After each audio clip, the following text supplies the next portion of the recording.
सबैलाई नमस्ते, सलाम। मेरो नाम Shri Adhikari and I am your host. तपाईँहरू हेर्दै हुनुहुन्छ अधिकारी च्यानल, उनको नाम चाहिँ अधिकारी छ। र आज सर्वप्रथम चाहिँ मेरो पहिलाको भिडियोमा जुन मैले जुन 4 मा अपलोड गरेँ त्यसमा 10 भन्दा बढी भ्युज गएको छ। त्यसमा एकदमै खुसी पनि छु म 1बाट 10 हुन पाएकोमा। र अझै यसले मोटिभेट गर्छ मलाई र गरि नै रहेको पनि छ। आज चाहिँ म एउटा कुरा जुन मेरो मनमा लागेको छ कुरा चाहिँ तपाईँहरूको अगाडि भन्न चाहन्छु। फर्स्ट अफ अल चाहिँ धन्यवाद। यो जुन प्लेटफर्म छ आजभन्दा विगत 20 वर्ष 30 वर्ष अगाडि आएको भए सायद हामीले अहिले म जसरी बोलिरहेको छु म अगाडि नै बोलिसक्थेँ होला। र कति हाम्रो जो मम्मी ड्याडी हुनुहुन्छ उहाँहरूले जुन जवानीमा आफ्नो ट्यालेन्ट, उहाँहरूको क्षमताहरू यस्तो कुराहरूमा जस्तै म्युजिकतिर देखाउन सक्नु भएन। तर हामी चाहिँ लक्की छौँ कि हामीले चाहिँ सबै कुराहरू लाइन अप भएर देखिरहेको छौँ। जस्तै हामी सानै हुँदाखेरि मोबाइलहरू पाउन सुरु भइसकेको थियो, भेट्न सुरु भइसकेको थियो। र बिस्तारै अपग्रेड हामी चाहिँ त्यो फेजमा जन्मेका भएकाले एकदमै आफूलाई भाग्य माने पनि ठान्छु। र जेनजी जुन एउटा ब्रान्ड जस्तै भएको छ, यो भदौ 23 र 24 पछि एउटा ब्रान्ड जस्तै भएको छ, त्यसको झन् प्रशंसा गर्नुपर्छ। र जतिजनाले ज्यान गुमाउनु भयो त्यसमा हामी एकछिन मन्दार गर्नेछौँ।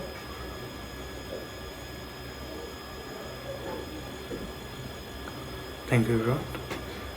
अहिले जुन नयाँ सरकार आउनुभएको छ, जनताहरूले अत्याधिक मतको साथ जितेर पठाउनु भएको प्रतिनिधिहरू हामीले पाएका छौँ। अब बन्दैछ नेपाल। साथै जुन प्रतिपक्षहरू हुनुहुन्छ उहाँहरूलाई नै विश्वास गरेर जनताले नै पठाउनु भएको हो र त्यसमा हामीले समर्थन छौँ। हामी कुनै पार्टी नभई हामी एउटा स्वतन्त्र हुन्छौँ। भविष्यमा पनि यदि कुनै त्यस्तो घटना भइहाल्यो भने र त्यसलाई रोक्नको लागि अब हामी पार्टीगत भन्दा पनि हामी देशगत, जस्तै योपालि राष्ट्रिय स्वतन्त्र पार्टीले जित्नुभयो, अर्को पालि नयाँ पार्टी आउला, सधैँ एउटै पार्टी रहन्छ, एउटै विचारधारा रहन्छ भन्ने हुँदैन।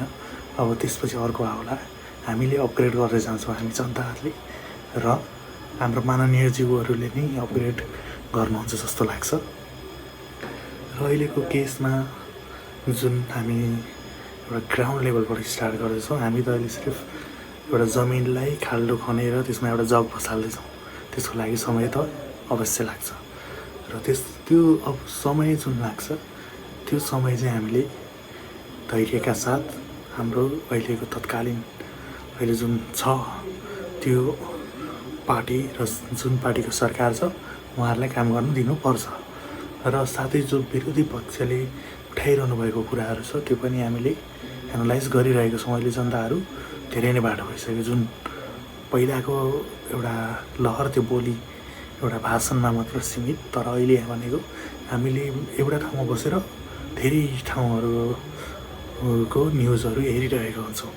र अहिले भनेको हामीले जुन सोच छ नेपाली जनताको, उहाँहरू एउटा पार्टीगत नभई उहाँहरू देशको समर्थन, देशले के मागेको छ त त्यही